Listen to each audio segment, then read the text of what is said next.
Karibu ndugu mtazamaji wa TBC1 katika kipindi cha Tanzania Mpya, kipindi ambacho dhima yake ni kukuelimisha wewe ndugu mtazamaji, hususan mzalendo wa Jamhuri ya Muungano wa Tanzania juu ya dhana pana ya uzalendo.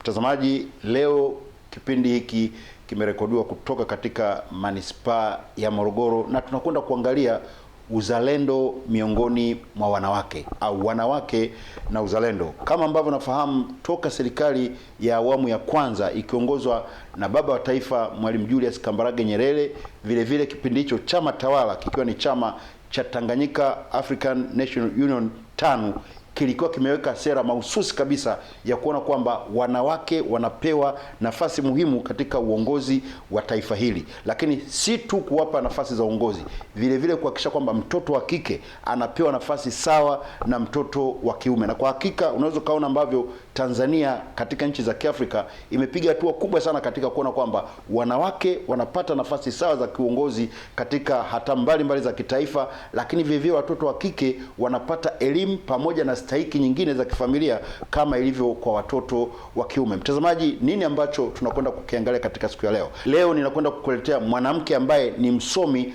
lakini pia ni kiongozi katika sekta ya umma. Huyu si mwingine bali ni Dr. Sophia Kashenge. Dr. Sophia Kashenge, yeye kwanza ni msomi akiwa na shahada 3, kwa maana kwamba shahada ya mwisho kabisa ni shahada ya ubobezi. Atakueleza amebobea katika maeneo gani. Lakini jambo la pili kubwa kabisa ambalo ni muhimu, yeye ni kiongozi, na kwa hakika atakwambia hapa taasisi ambayo anaiongoza, ambao ni Wakala wa Mbegu za Kilimo Tanzania, alipokuwa ameteuliwa kushika nafasi hiyo, taasisi ilikuwa katika chumba cha watu mahututi. Kama ambavyo unafahamu, katika sekta ya ushirika sasa hivi tuna benki moja tu ya ushirika ambayo ni Kilimanjaro Cooperative Bank Limited. Hapo nyuma zilikuwepo benki nyingi, lakini zote zimekufa, na hii na yenyewe ilikuwa ni mahututi, lakini pia benki hiyo imeweza kuhuishwa, na kwa sasa hivi mnaweza mkaona na magana ambavyo inafanya vizuri, na tayari serikali ya awamu ya 6 chini ya mzalendo nambari 1 Mheshimiwa Rais Samia Suluhu Hassan iko katika utaratibu wa kuwezesha benki hii iwe ni ya kitaifa. Basi hata anavyozungumza hapa, niko katika ofisi za Wakala wa Mbegu za Kilimo Tanzania, hasa katika manispaa ya Morogoro. Wakala huu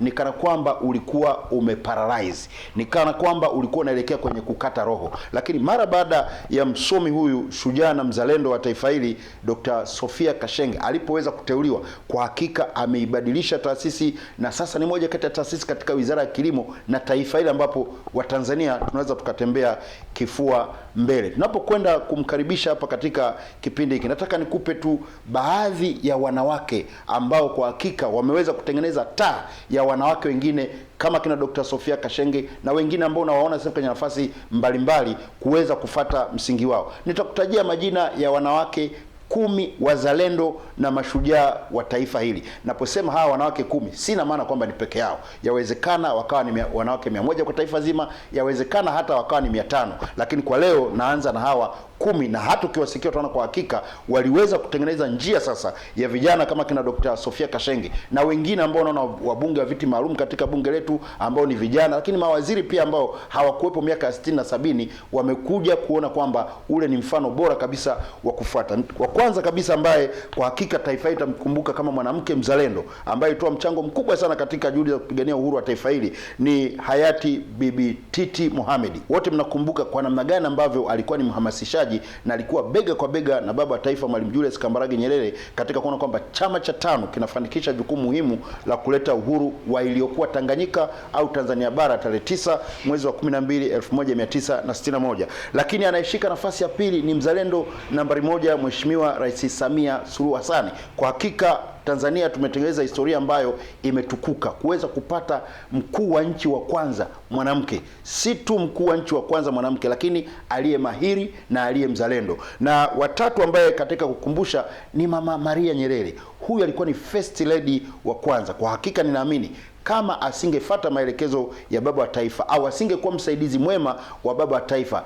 inawezekana saizi mama huyu angekuwa na ukwasi ambao ulikuwa unatisha. Lakini mwangalie, anaishi maisha ya kawaida licha kwa kwamba yeye ndo alikuwa first lady wa kwanza wa Tanzania na amekaa Ikulu kwa miaka 24. Lakini mzalendo mwingine mwanamke ambaye aliweka msingi kwa wanawake wa leo kuweza kupita katika barabara hiyo ni Jaji Julie Manning. Huyu aliteuliwa na baba wa taifa Mwalimu Julius Kambarage Nyerere miaka ya mwishoni ya 70 kuwa jaji wa kwanza mwanamke katika mahakama kuu. Lakini mwingine ni Vicky Nsilo Swai ambaye huyu alikuwa ni mke wa aliyekuwa waziri katika baraza la kwanza la mawaziri la Tanganyika huru. Lakini nafasi yake muhimu sana ni katika historia ya aliyekuwa mpigania uhuru wa Afrika Kusini Nelson Mandela. Nelson Mandela alipita Tanganyika mwaka 1960 na kwa hakika aliweza kukaa katika familia ya Nsilo Swai na akasahau viatu vyake. Lakini mama Vicky Nsilo Swai alivitunza mpaka baada ya zaidi ya miaka 30 toka alipoondoka Tanganyika, alipoachiliwa uhuru kule South Africa. Alipokuja hapa Tanzania mwaka 1990 alikabidhiwa jozi zake za viatu na mama huyu. Lakini mwingine ni mtemi mwanamke mmoja ambaye alikuwa ni kiongozi wa jadi katika Singida.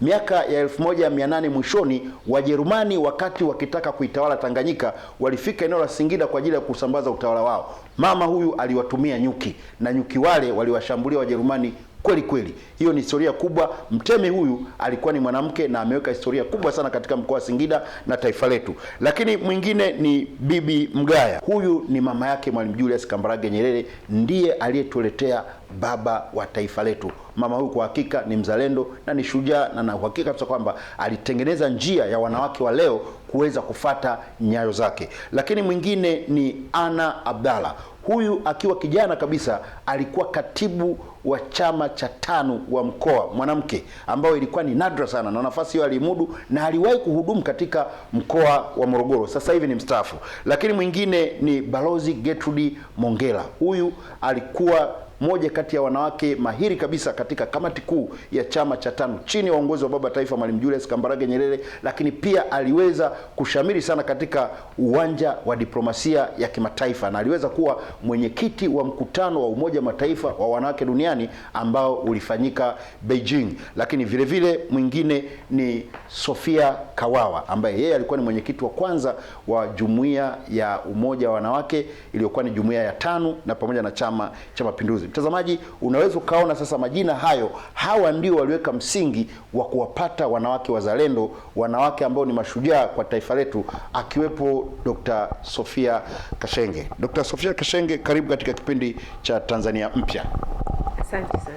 Ya, nakushukuru. Umeweza kusikia utangulizi wangu hapa kuona kwamba namna gani ambavyo wanawake ambao tunasema ni mama zetu waliweza kuweka alama ambao ninyi sasa mnafuata. Nataka tu kwanza uwaambie watazamaji nini ambacho tunajifunza kwa haya majina ya wazalendo wanawake ambao nimeyataja hapa.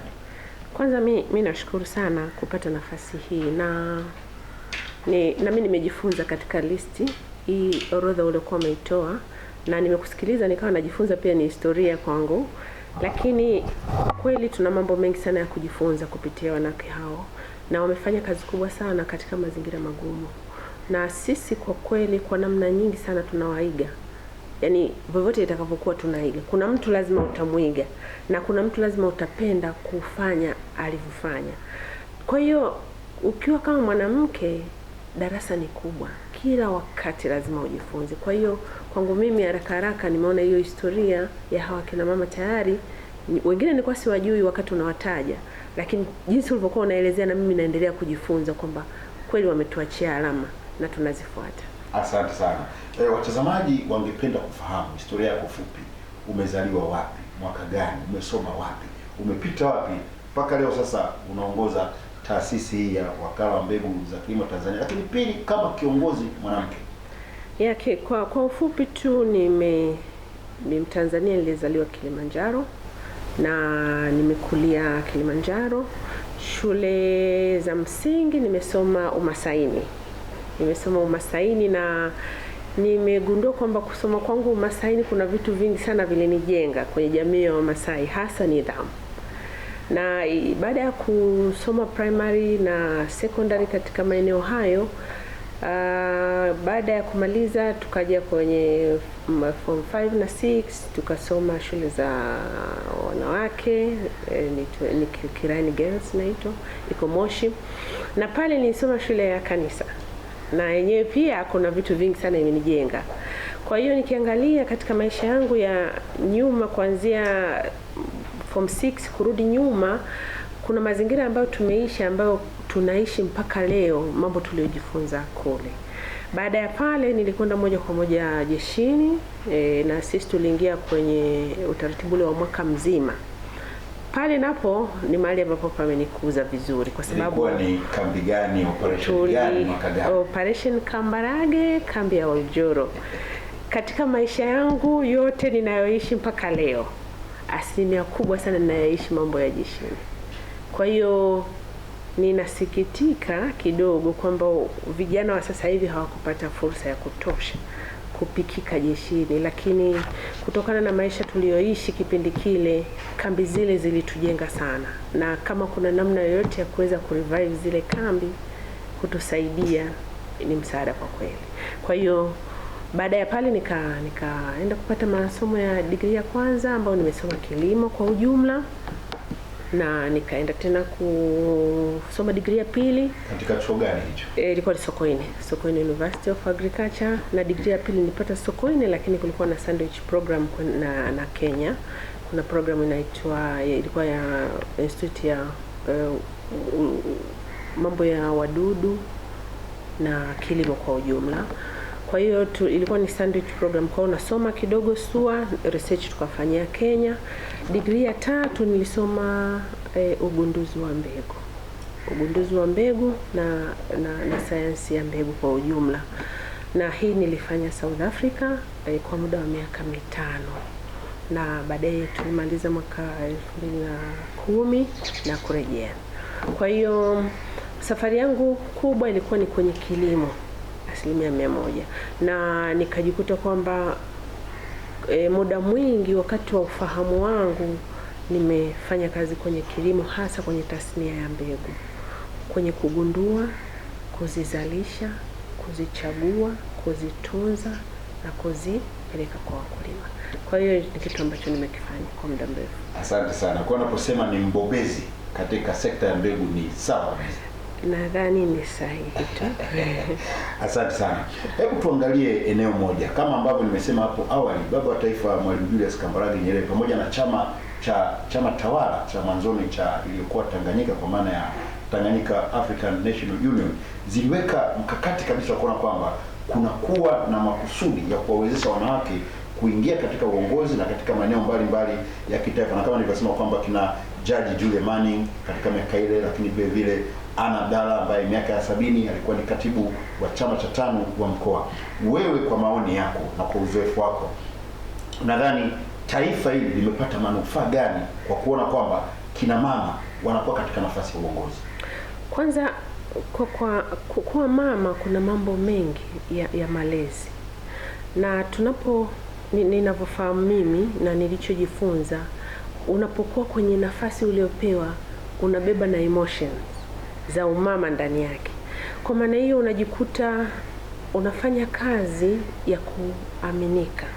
Kwa hiyo kikubwa ni kwamba ninachokiona, kama tutafanya kazi kwa jinsi nafsi zetu kina mama zinavyotuongoza, viongozi wanawake kidogo unaaminika. Kuna mambo mengi ambayo unaona kabisa kwamba yataleta matatizo.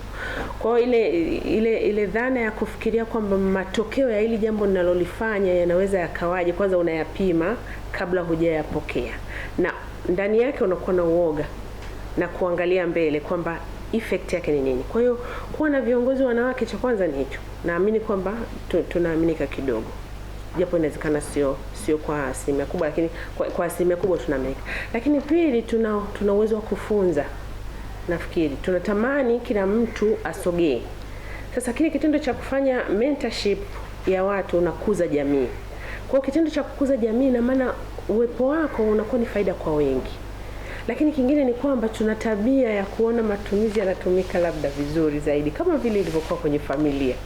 Sasa kile kitendo kinaweza kikaisaidia institution kwamba angalau kuweza kucheck and balance. Na mbaya zaidi ni kwamba wakati mwingine inapokuja pressure unaweza ukajikuta uko distracted haraka, lakini ni rahisi kupick up. ni rahisi kupika pale ambapo kuna changamoto.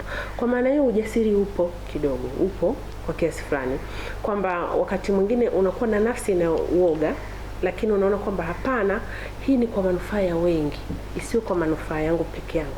Kwa maana hiyo unakuta sasa kunakuwa na advantage kwa mass, lakini pia unaweza ukajikuta kwamba unaweza ukatumia resource iliyopo kuweza kusaidia taasisi ikavuka labda kwenye changamoto.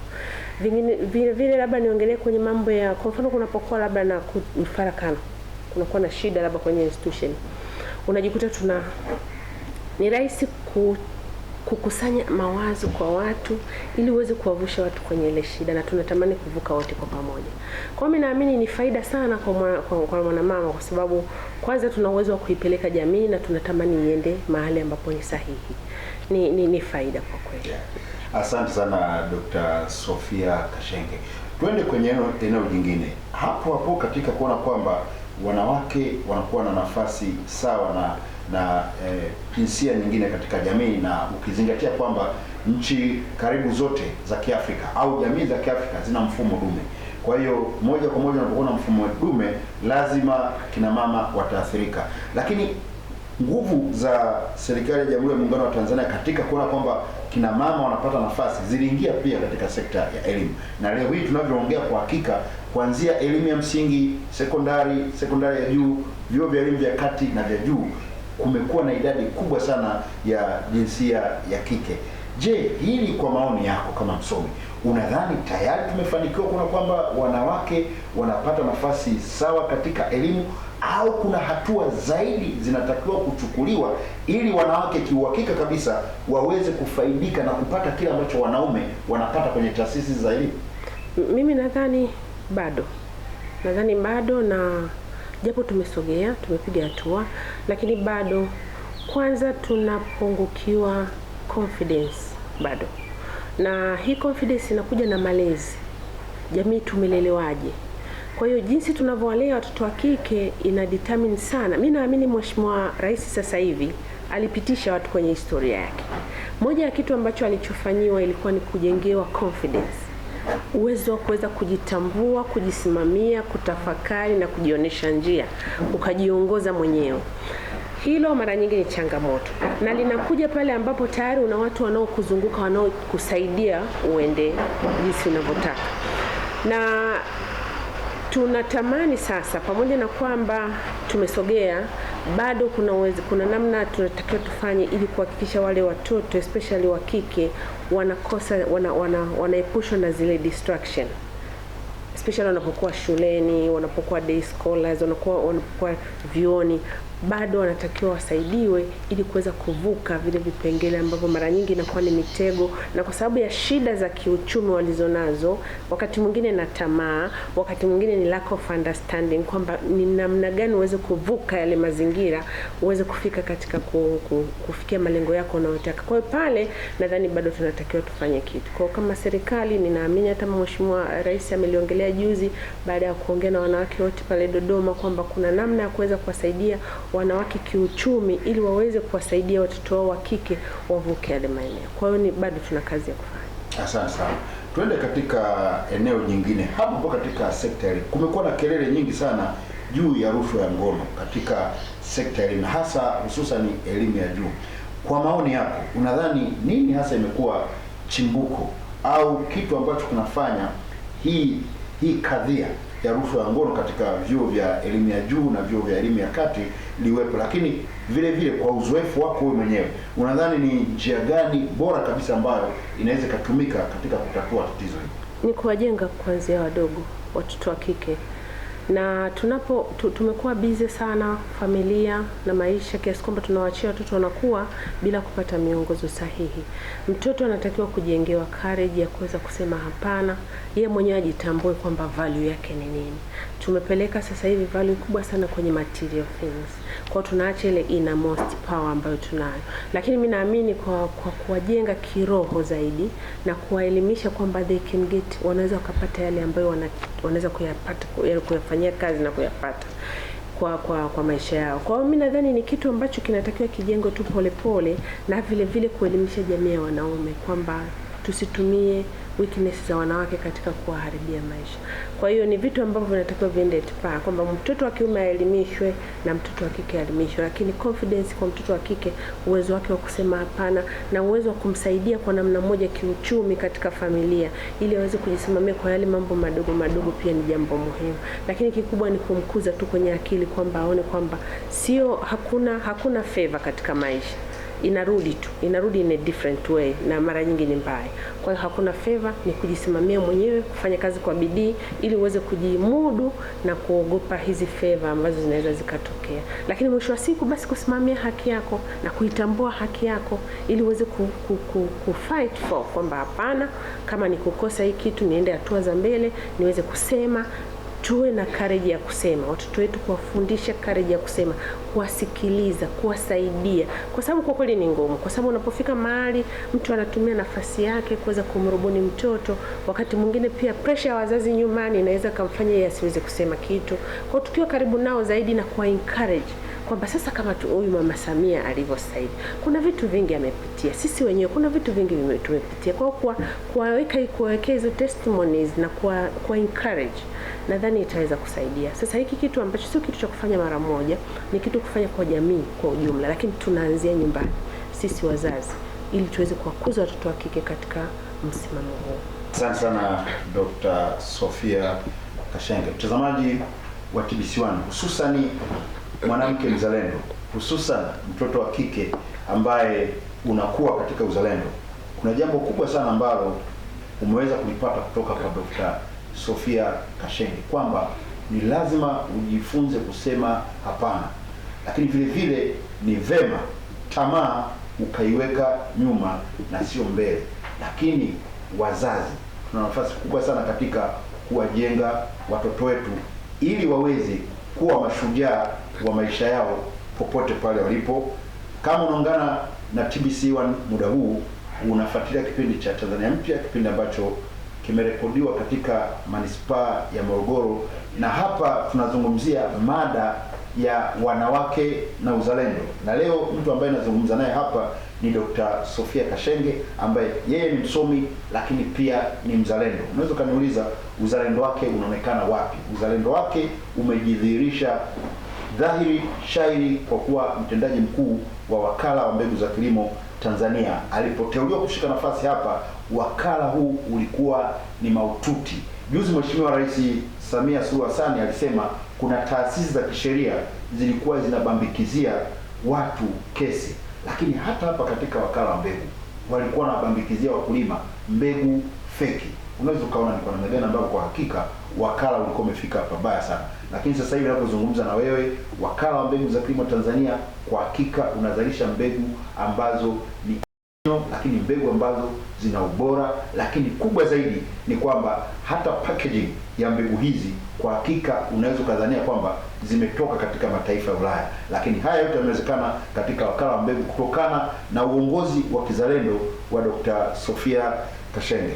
Dr., tuendelee na mahojiano yetu. Nataka sasa turudi kwenye taasisi ambayo unaiongoza na ambapo kwa hakika uzalendo wako umeweza kuthibitika na watazamaji kama wafahamu. Wewe ni mzalendo namba 105, namba ambayo ulipewa na Tanzania Mpya mwaka 2019 na bado una namba hiyo kwa sababu umethibitisha. Tuangalie sasa kwenye wakala huu kwamba wakati unateuliwa kwa hakika wakala huu ulikuwa ni mahututi, kwa maana kwamba kulikuwa na ubadhirifu, lakini pia kulikuwa na tatizo la kubambikizia mbegu, kwamba badala ya kuwapeleka yao kulima mbegu bora, zinachukua tu mbegu mtaani, zinaingizwa hapo, zinasema kwamba ni mbegu, lakini hata uzalishaji wakala ulikuwa umefikia mahali ambapo ni pagumu sana. Waambie watazamaji kwanza, ulipofika hapa hali ulikuta, kulikuwa na changamoto gani ambazo ulizikuta, na kwa hakika uliweza sasa kuweka mikakati gani ili sasa kuona kwamba wakala huu unasimama katika madhumuni yake ulioanzishwa na sheria ya Bunge? Nakushukuru. Kwanza kubwa ni kushukuru bado kama umeweza kuniwekea namba yangu ya uzalendo namba 105. Nakushukuru sana. Lakini kimsingi labda niseme tu mimi nasikia naona fahari kumsaidia Mheshimiwa Rais katika taasisi hii. Taasisi hii inasimamia usalama wa nchi, kwa maana usalama wa chakula, kwa maana usalama wa mbegu. Unapokuwa na taifa ambalo halina usalama wa chakula, halitawaliki. Na taasisi ya serikali kusimamia mbegu, ina maana tayari unasimamia usalama wa chakula. Kwa kwenye hili sisi tunaona fahari kufanya hii kazi. Lakini kitu kingine ambacho kinanipa faraja pia ni kwamba sasa hivi tuko almost milioni 59 watu Tanzania, wingi wa watu. Na katika hao milioni 30.3 ni wanawake ambao ni 51%. Na katika ile 51%, milioni 30 wako kwenye kilimo, almost wote. Kwa maana hiyo, ninaposimamia taasisi ya uzalishaji wa mbegu, nimegusa moja kwa moja maisha ya mwanamke. Hilo mimi kwangu naona kama namshukuru Mungu kwamba sasa chochote kinachofanyika katika taasisi hii kinamgusa moja kwa moja mwanamke. Sasa tutakapofanya positive kitamgusa mwanamke positively. Tukifanya negative kitamgusa, ina maana tutamuumiza. Kwa hiyo cha kwanza tulivyofika miaka 4 iliyopita, tulijitahidi kubadilisha mfumo wa jinsi tunavyofanya kazi. Kwa sababu taasisi hii iko katikati ya huduma na biashara. Tunaitwa semi autonomous. Na lengo ni kuhakikisha kwamba tunasogea mbele, lakini huduma kwa jamii zinaenda. Na huduma ina maana inamgusa moja kwa moja mwanamke. Kwa hiyo kwangu mimi ni faraja sana kufanya kazi ambayo inaenda moja kwa moja kumgusa mwanamke, kwa maana kwa asilimia kubwa. Sasa tukiangalia sekta ya kilimo, huwezi ukaipeleka bila kuwa na usimamizi bora wa mbegu. Na mbegu sio ni vizuri ikaeleweka kwamba ni sayansi. Pamoja na kuwa kila mtu anaingia kwenye uzalishaji wa mbegu, lazima kuna misingi ya uzalishaji wa mbegu.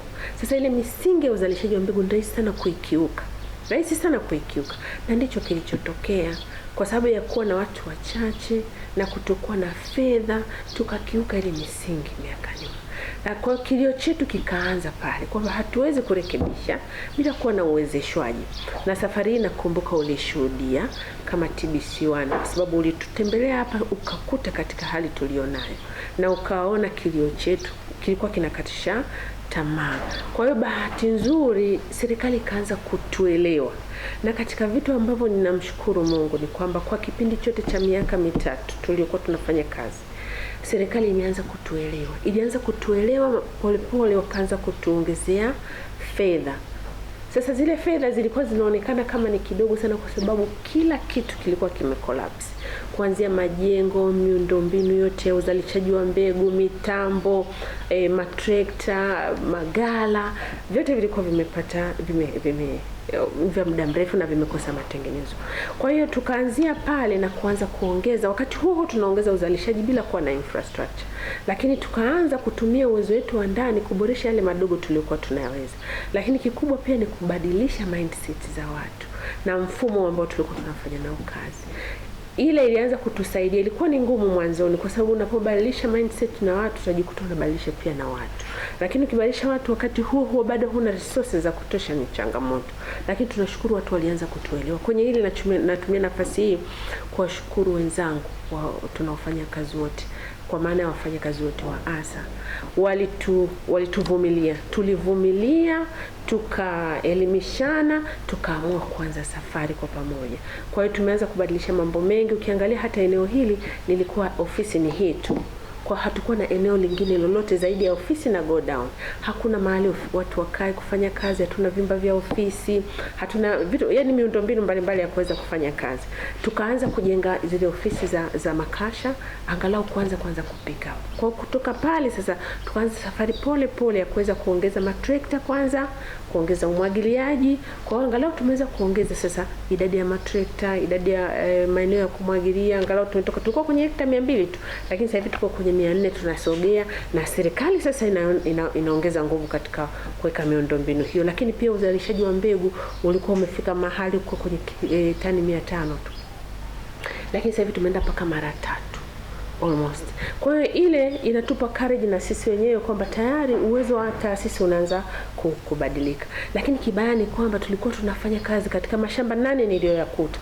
Kulikuwa na mashamba 8 tu, lakini sasa hivi tuna maeneo kama 13 ya kuzalisha mbegu. Sasa yale mashamba 8 tulikuwa tuna uwezo wa kulima almost mashamba 3 tu. Na yale mashamba 3 ilikuwa ni ekari chache. Na kile kitendo cha kushindwa kuyalima ina maana alikuwa anavamiwa. Kwa tukaendelea kuwa tunayapoteza kwa sababu ya kukosa uwezo wa kuya protect. Kwa hiyo tukaanza sasa pale kuyagusa yote 8. Kwa mwaka uliofuata tukayazuia 8 kwanza yawe na uzalisha, lakini yale mashamba ni machache, ila tulianza kuya protect na kuongeza mengine. Kwa nini tuliongeza mengine? Tuliongeza mengine kwa sababu maeneo ya uzalishaji wa mbegu ni machache, na mbegu ni sayansi. Unapohitaji eneo la uzalishaji mbegu lazima liwe kubwa, na huwezi kulilima lote kwa sababu lazima kuwe na barriers, kuwe na kitu kinaitwa eneo la utenganisho kati ya mbegu na mbegu za wananchi. Kwa hiyo wananchi wetu mara nyingi wakiona yale maeneo hayajalimwa yote, pamoja na kuwa kweli tunaongeza uwezo wa kuyalima yote, lakini hatuwezi kuyakava yote kwa sababu wakati mwingine lazima tuweke maeneo ambayo tunaita isolation distance, kiasi kwamba mbegu zisiweze kuchavusha kutoka kwenye chavua kutoka kwenye mbegu za wakulima kuja kwenye mbegu za uzalishaji. Kwa maana hiyo ni utaratibu, lakini tumejenga uwezo sasa hivi wa kugusa kila shamba na tumeongeza maeneo yote sasa hivi. Mwanzoni tulikuwa tunalima almost 12% tu ya mashamba yote ulivyotukuta, lakini sasa hivi tumefika 53%. 53% sio kwetu sisi peke yetu, hapana, tunachanganya na private sector. Private sector wanalima almost 1%, tumewagawia 25% ya mashamba yetu, na 10% inayobaki tunayalima sisi. Kwa hiyo tumeongeza ule uwezo wa kuzalisha na uwezo wa lakini kingine kikubwa ambacho tumekifanya ni kusimamia ubora wa mbegu. Tumesimamia ubora wa mbegu kwa nguvu sana, na hili tunakazana kwa sababu ili tuweze kurudi kule. Tumejenga imani kwa wananchi, lakini tumejenga imani kwa serikali kuhusiana na mbegu za serikali. Kwa hiyo tunachokiomba sasa hivi ni kuhakikisha sisi wenyewe kwanza ndani tunasimamia ule ubora usishuke tena na kuongeza ubora zaidi. Na hiyo ndio ikatufanya pia tukaweza kujenga maabara ya kusimamia ubora wa ndani wa mbegu. Kabla TOSCI ambaye ni regulator hajaja, tunakuwa tumeshajiridhisha na sisi ndio wenye mashamba makubwa ambayo TOSCI anakagua.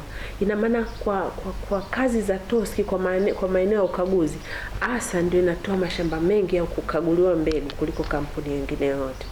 Na hili limetufanya angalau tukaweza kubadilisha mwenendo na tukaongeza uzalishaji. Mwaka 2018-19 tuliweza kuwa kampuni ya 5 katika wazalishaji mbegu 42 makampuni.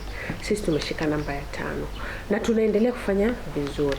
Na utashangaa kuna baadhi ya mazao ambayo tumeongoza. Kwa mfano kwenye zao la mpunga sisi ndio tunaongoza kwenye uzalishaji wa mbegu. Zao la alizeti ASA ndio wanaongoza kwenye uzalishaji wa mbegu. Zao la ufuta ASA ndio wanaongoza kwenye uzalishaji wa mbegu. Kwa hiyo haya yote tukienda alizeti, ufuta, mpunga, karanga na hata michikichi, wakala wa mbegu unaongoza katika kupeleka mbegu kwa wakulima. Kwa mpaka sasa hivi tumeshapeleka takriban miche zaidi ya 300,000 nadhani zaidi ya 300,000 kama na 40,000 hivi kama 30 tumeshaipeleka kwa wakulima, na safari hiyo bado inaendelea. Kwa hiyo tunaongoza katika mazao.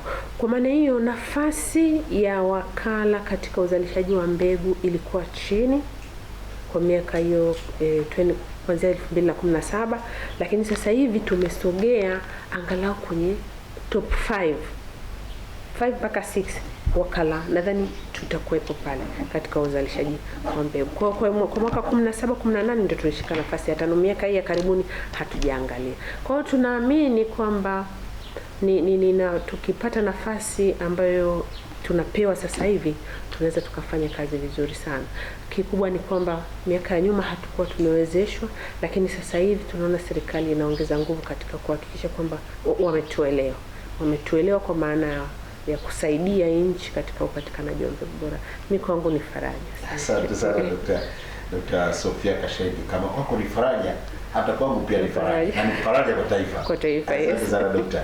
Mtazamaji wa TBC1, tunamaliza ngwe ya kwanza ya mahojiano na Dr. Sophia Kashenge ambaye yeye ni mtendaji mkuu wa wakala wa mbegu za kilimo Tanzania ASA, lakini pia ni mzalendo namba 105. TBC1 kupitia Tanzania Mpya ilikuja kurekodi vipindi katika wakala wa mbegu za kilimo Tanzania ASA mwaka 2019, na kwa hakika hali ilikuwa tete sana katika mashamba, lakini pia katika wakala. Lakini miaka mitatu baadaye, kwa hakika serikali imeweza kushika mkono, lakini kubwa zaidi ni uongozi ambao una maono, uongozi wa kizalendo, lakini uongozi wa kujitolea wa Dr. Sophia Kashenge umewezesha taasisi sasa hata kuingia katika top 5, yani wazalishaji watano wakubwa wa mbegu wa Tanzania. ASA pia ipo. Tunakwenda break, na tukirudi tutamsikia naibu waziri wa kilimo, umwagiliaji na maendeleo ya ushirika, Mheshimiwa Hussein Bashe, akieleza ni kwa namna gani ambavyo serikali imeridhishwa sana na utendaji wa wakala wa mbegu za kilimo Tanzania ASA. Na baada ya kipande cha hotuba cha Mheshimiwa Bashe, tutaendelea na mahojiano na Dr. Sophia Kashenge.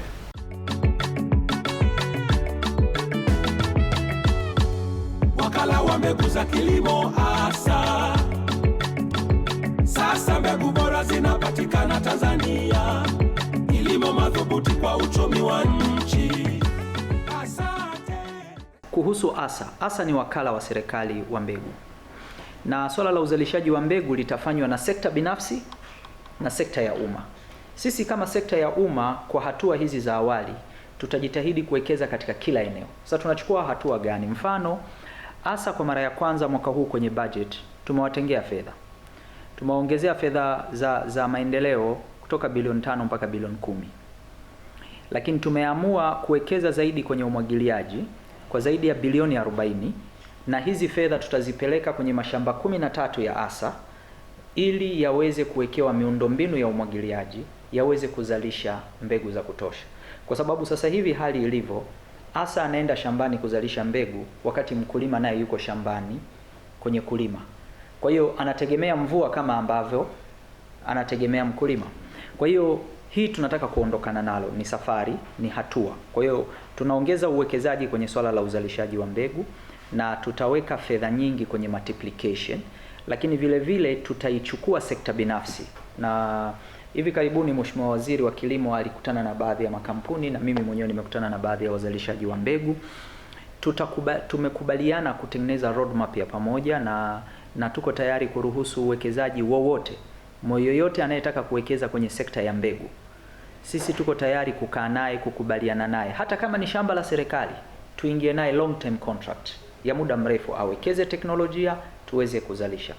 Lakini swala la uzalishaji wa mbegu, kuzalisha tu mbegu peke yake haitoshi. Unaweza ukazalisha mbegu bora sana ikahifadhiwa vibaya, halafu ukaipeleka kwa mkulima isiweze kutoa matokeo tunayotarajia. Kwa hiyo tunawekeza kwenye maabara ya kupima ubora wa mbegu zitakazozalishwa kutoka shambani, lakini vile vile tutawekeza kwenye infrastructure ya maghala kwa ajili ya kuhifadhi mbegu, ili mbegu zihifadhiwe kwa standard zinazotakiwa, ili zikienda kwa mkulima siku ya mwisho tunawekeza. Kwa hiyo tutaweka mifumo ya umwagiliaji katika mashamba 13 ya serikali, likiwemo yako Morogoro, kuna mashamba yako Tabora, kuna mashamba tunayo mkoa wa Mbeya. Kwa hiyo haya mashamba yote na Iringa, mashamba yote haya tutawekeza mifumo ya umwagiliaji, na ni mashamba ya ASA. Lakini wakati huo huo tuna come up na short term solution. Nataka nikupe mfano Mheshimiwa mtangazaji, ni kwamba sisi kama nchi sasa hivi tunazungumzia swala la mapungufu ya mafuta ya kula. Tuna upungufu wa lita 400,000 za mafuta. Lita 400,000 za mafuta, na viwanda vyetu vyote vya kusindika mafuta vinafanya kazi miezi 3 ama 4 maximum. Kwa hiyo tumeamua kwamba tunataka kuondokana na hili tatizo. Tumewapatia hivi karibuni ASA fedha katika mwaka huu tunaomaliza wa fedha kama kiasi cha shilingi bilioni 3, lakini tutawapatia additional 5 billion shilling kwenye msimu huu unaokuja, tofauti na hizi ambazo tulikuwa tumezi budget kwenye miradi hii, kwa ajili ya kufanya multiplication, uzalishaji wa mbegu za kutosha za alizeti. Mkulima anahitaji kilo 2 mpaka 3 ya mbegu inaitwa chotara hybrid seed, ambayo itampa angalau kati ya kilo 700 mpaka 1000 kwenye ekari moja mpaka 1200 ya alizeti, kama atafata taratibu sahihi za kilimo, ambazo zitampatia asilimia kati ya 35 mpaka 42 ya mafuta katika katika ile tani moja. Sasa sisi tunahitaji metric tons 400,000. Kwa hiyo tumeamua kufanya nini? Cha kwanza, tumechukua taasisi zetu za serikali, tukaambia mna mbegu bora kiasi gani, wametupa takwimu. Tumeita na taasisi binafsi, zimetupa takwimu. Kwa hiyo tunataka kuzalisha metric tons 400,000, tutahitaji mbegu za kuchakatwa kwenye kiwanda za alizeti. Tutahitaji alizeti tani 1.3 tani 1.3 ili zizalishwe. Kama ekari moja itatupatia tani moja. Kama ekari moja inahitaji kilo 3 za mbegu bora, maana yake tunahitaji tani 3,900 za mbegu bora kwenda shambani. Kwa hiyo tumempa fedha ASA, kwa mwaka ujao atazalisha tani kama 2,000 za mbegu aina ya record. Lakini mkulima anatakiwa kwenda shambani mwezi wa 12. Kwa hiyo sisi hatuwezi kukaa kusubiri mwaka mmoja au miwili mpaka tujitosheleze uzalishaji. Kwa hiyo hatua tuliochukua, tumeangalia makampuni binafsi yanayozalisha na ASA mwenyewe, tumejikuta tuna tani kama 700 tu hazizidi za mbegu, wakati mahitaji yetu ni tani 3,200. Kwa hiyo kama serikali tunachokifanya, tutatangaza tenda ambayo tutaruhusu importation ya mbegu. Na hili ni zoezi la muda mfupi. Mwaka mmoja miwili zoezi la kuagiza mbegu kwa ajili ya alizeti litakuwa limekwisha. Kwa hiyo tutakapoingiza zile mbegu sisi ndani ya nchi, mkulima sasa hivi akitaka mbegu bora ananunua kwa shilingi 35,000 kwa kilo. Kwa hiyo kwenye ekari moja anahitaji kama shilingi 1,500,000. Hawezi automatically, ndio maana tuna recycle mbegu zetu za babu na bibi. Mimi kwangu Nzega mbegu tunachukua Mwanambatewe nacho, ananipa na ingia zangu shambani. Kwa hiyo tutakachokifanya nini?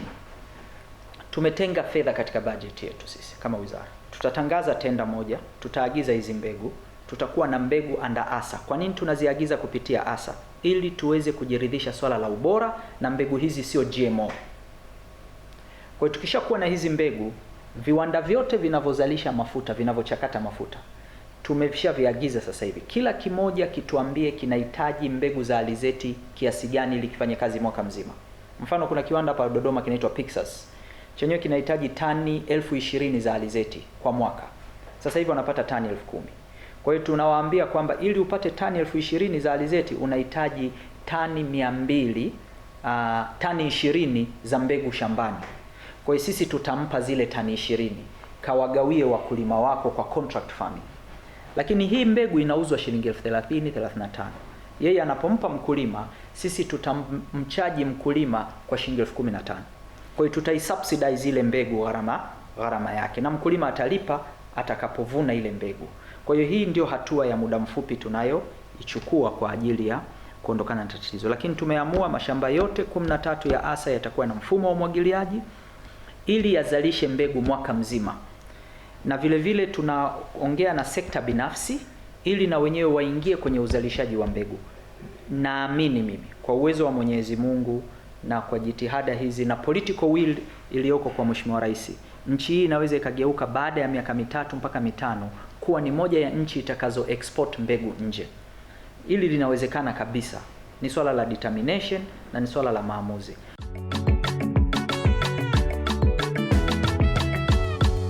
Wakala wa mbegu za kilimo ASA. Sasa mbegu bora zinapatikana Tanzania. Kilimo madhubuti kwa uchumi wa nchi. Asante. Karibu mtazamaji katika ngo ya pili ya kipindi cha Tanzania Mpya, na imani yangu umeweza kumsikia Mheshimiwa Naibu Waziri wa Kilimo, Umwagiliaji na Maendeleo ya Ushirika Hussein Bashe akieleza ni kwa namna gani ambavyo serikali ya awamu ya 6 ambayo inaongozwa na mzalendo nambari 1 Mheshimiwa Rais Samia Suluhu Hassan akisaidiwa na mzalendo nambari 2 Makamu wa Rais Mheshimiwa Dr. Philip Mpango, na pia mzalendo nambari 3 Mheshimiwa Waziri Mkuu Kassim Majaliwa Simba Ushirika, kwa namna gani ambavyo zimeridhishwa na utendaji kazi wa ASA, lakini vile vile namna ambavyo taifa la Tanzania linavyotazama kwa jicho la kipekee kabisa wakala wa mbegu za kilimo Tanzania, ambaye kwa hakika yeye ndio anawezesha usalama wa chakula wa taifa letu. Dr. Kashenge, tuingie katika eneo jingine muhimu sana katika haya mahojiano yetu. Kwanza tuangalie kwamba kama ambavyo umemsikia Mheshimiwa Bashe akisema kwa hakika serikali iko likizo kabisa, yaani serikali imeridhika na utendaji kazi wa ASA, kwa maana kwamba inatekeleza majukumu ambayo ilikuwa imetengewa kwa mujibu wa sheria. Wewe kama mtendaji mkuu wa wakala, unadhani nini imekuwa siri ya mafanikio ya wakala mpaka serikali imeridhika na utendaji ambao unaendelea hapa? Mimi nadhani la kwanza ni sisi wenyewe ndani ya taasisi, kwa sababu tulianza kwa kuondoa baadhi ya changamoto ambazo tuliona zinatufanya tusisogee na kujenga timu. Kwa hiyo bado tunaijenga, kwa sababu kujenga timu ni process, lakini kwanza kuelimisha jamii yetu ya ndani, kwa maana ya wafanyakazi, ni vitu gani tunatakiwa tubadilishe, ni mitazamo gani tunatakiwa tuwe nayo. Kwa hiyo siri kubwa nadhani iko kwetu na watu kuamua kuwasaidia kujituma zaidi, lakini vile vile kuboresha mazingira ambayo kidogo walikuwa wanaweza kuona tunabadilisha, wanaona kwamba kweli tunaelekea kule ambako tulikuwa tunataka kwenda. Spidi ilikuwa ndogo kutokana na ukosefu wa fedha, lakini kikubwa ni kujenga timu. Na kujenga timu sio kitu rahisi, lakini kinaendana na imani, kuaminiana, ambacho na chenyewe ilibidi tukijenge. Yeah. Asante sana Dr. Nashukuru sana. Kama ni teamwork, basi hiyo inakuwa ni jambo zuri zaidi, kwa sababu ndio maana mko wafanyakazi zaidi ya 80, kwa maana kwamba mmoja anamsaidia mwingine na mmoja anamsaidia mwingine na taasisi inasonga mbele. Jambo jingine muhimu sasa, turudi katika nafasi ya uongozi wa wanawake. Umefika hapa Wakala wa Mbegu za Kilimo Tanzania, ukakuta kwa hakika taasisi ilikuwa mahututi, lakini sasa umeweza kuibadilisha. Unadhani ni vitu gani ambavyo unaweza ukashare na wanawake wengine, ama walio katika maeneo ya uongozi, lakini ama wenye ndoto za uongozi, kwamba kuna maarifa gani ya kiuongozi kama mwanamke unaweza kusema kwamba haya mimi ndio yalinisimamia mpaka nimeweza kuifikisha taasisi hapa, licha ya mazingira magumu kabisa ambayo nilikuta? Mimi nadhani ni kuamini katika kutokushindwa. La kwanza, kuamini katika kutokushindwa, kwa sababu lazima utakata tamaa ukiwa mwepesi. Kwa hiyo tunajifunza kila siku, na katika maamuzi au taasisi ngumu kama hii ilikuwa na ugumu wake. Kilichotusaidia ni kujaribu kuona kila mmoja ana mawazo mazuri. Kila mmoja ana mawazo mazuri. Unachukua tu yale ambayo unaona yanaweza kukusaidia, unayafanyia kazi. Niliamua kutofanya kazi, yani nisifanye kazi peke yangu. Tutumie utaalamu wa watu waliopo. Kwa ile iliwapa watu nafasi ya kila mmoja kushare kitu gani kifanyike ili taasisi isonge mbele. Kwa hiyo niliona kwamba kila mmoja ni mwalimu. Kwa hiyo nikaamua kujifunza, kwa sababu sikuwa nimepata mafunzo mengi sana ya tofauti ya uongozi. Lakini kitendo cha kuwauliza, nilikuwa nauliza, tunaulizana sana, na kuuliza ni kushare experience. Kwa hiyo sio kwamba unapouliza hujui ufanye nini, hapana, ila unatamani kujua kwamba ni namna gani nyepesi ya kuhandle issues. Kwa hiyo kitu ambacho kimenisaidia sana labda kipindi cha nyuma ni kuinteract na kila mmoja walioko juu, unajishusha, unainteract ili upate mwongozo mzuri wa kusolve issues. Vinginevyo ingekuwa ni ngumu sana. Kwa hiyo ikawa wamenisaidia, wamenifundisha, na mimi mwenyewe nimejifunza kwa hawa walioko chini. Kwa kila mmoja tunapata mafunzo juu kwa wazoefu zaidi, na chini pia kwa watu ambao tunafanya nao kazi. Kwa hiyo tulifanya kazi kama team, lakini tulifundishana na mwisho wa siku tukaenda pamoja. Asante sana Dokta. Tunapoelekea ukingoni mwa kipindi chetu, nataka tuangalie eneo jingine. Wewe ni mama, unaporudi nyumbani ni mama, baba yupo, watoto, lakini unapokuja ofisini pia ni kiongozi. Sasa napata tashwishi kidogo, na leo nikasema hebu nikuulize, je, kwa nafasi yako ya uongozi wa taasisi kama hii, lakini nyumbani pia una nafasi ya mama, haya majukumu mawili unayabebaje? Je, ilishawahi kutokea siku kukawa na mgongano wa kimaslahi kati ya nafasi hizi mbili muhimu? Kimsingi kama mama ni ngumu wakati mwingine, na mara nyingi tu unajisikia dhamira inakushtaki kwamba wakati watoto wanakuhitaji na familia huenda huko kwenye majukumu mengine. Lakini tunamshukuru Mungu kwamba wakati mwingine ni kusaidiana tu kuelewa, na bahati nzuri familia wameshaona majukumu tulionayo. Inatusaidia pia na wenyewe wakiwa wanauelewa huo, na tunasaidiana. Wakati mwingine tunajadili kwa pamoja na kuona namna gani ubizi huu unaweza ukatumika vizuri na sio kuathiri. Lakini nikisema kwenye familia, sio tu kwenye familia, hata sometimes jamii inayokuzunguka, kwa sababu jamii inaweza isijue ni ugumu gani au uzito wa majukumu ulionayo. Kwa mfano majirani au nini, yote pia ni changamoto, kwa sababu kuna vitu ambavyo lazima unajikuta unavikosa. Kwa hiyo tunajaribu kubalance muda. Ukipata nafasi kidogo unajihusisha na jamii inayokuzunguka, lakini kwa kwenye familia tunajitahidi kwa kweli. Ni kiasi cha kubalansisha, na Mwenyezi Mungu atatujalia basi tunaenda hivyo, lakini ni shughuli kidogo. Hapajatokea mgongano wa kimaslahi hata siku moja. Uzuri ukishakuwa na jamii inayoelewa pale nyumbani hakuna tatizo. Na pale ambapo ni msaada mkubwa katika kazi. Asilimia kubwa sana, kwa sababu kwenye hili naomba nimshukuru mume wangu kwa kweli. Amekuwa ni msaada sana, kwa sababu amekuwa akini encourage. Wakati mwingine unajikuta kweli kama changamoto za ofisi, na amekuwa mshauri pia kwamba changamoto za ofisi zinapokuwa ni kubwa lazima ifike mahali uombe msaada wa mawazo. Kwa hiyo ni msaada kwa yeye na watoto kwa ujumla na familia, mpaka hata wasaidizi wa nyumbani wote. Kila mmoja amekuwa ni msaada kuhakikisha Tanzania inafanya kazi kupitia mimi. Nashukuru sana.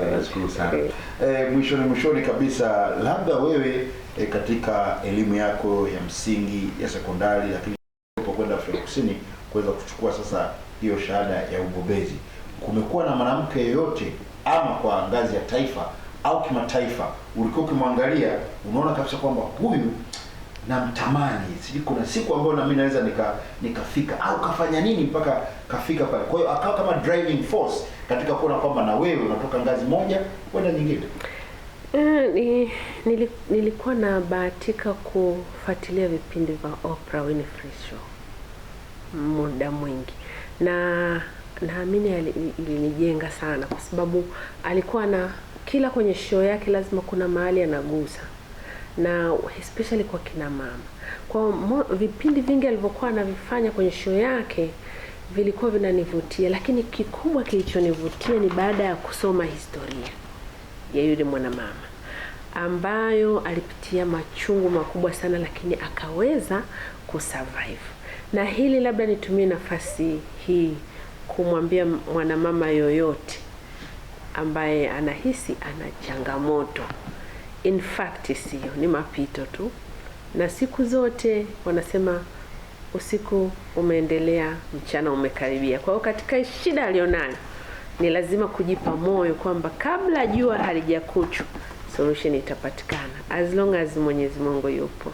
Mwisho kabisa, neno lako la mwisho ambalo ungependa uachie watazamaji wa Tanzania Mpya, ambalo kimsingi kizalendo la kuwajenga, lakini pia kuwahimiza kwamba Tanzania itajengwa na Watanzania. Mimi kwenye hili naomba nishukuru, lakini kikubwa ni kwamba tupo kwa ajili ya uzalishaji wa mbegu kama wakala wa mbegu, na tupo kwa ajili ya mkulima wa Tanzania. Na kama mkulima wa Tanzania asilimia kubwa ni mwanamke, basi tupo kwa ajili ya wanawake wa nchi hii kuhakikisha wanapata mbegu bora, mbegu ambazo kazi yetu kubwa ni kuhakikisha zinamfikia mkulima kila alipo na kwa bei ambayo anaimudu. Kwa hiyo pale popote utakapokuepo, wasiliana na wakala, hata kwa kiasi kidogo kiasi gani, tutakusaidia mwanamke wa Tanzania upate mbegu bora katika mazao ambayo tutakwambia tunazalisha. Sisi tunazalisha product zaidi ya 40, kuanzia mahindi, ufuta, maharage, mtama, choroko, yote tunazalisha. Kwa hiyo wasiliana na sisi ili tuweze kukuambia ni namna gani unaweza ukapata mbegu bora kwa ajili ya kuweza kuendeleza especially kilimo cha sasa hivi ambacho sio kilimo cha kujikimu tena, bali ni kilimo cha biashara. Kwa wito wangu ni kwamba tujaribu kufuata mbinu bora za uzalishaji, tuongeze tija kina mama, basi ili yale mashamba tunaozalisha yaweze kututolea mazao ambayo yanaweza yakabadilisha mtizamo na maisha yetu kwa ujumla.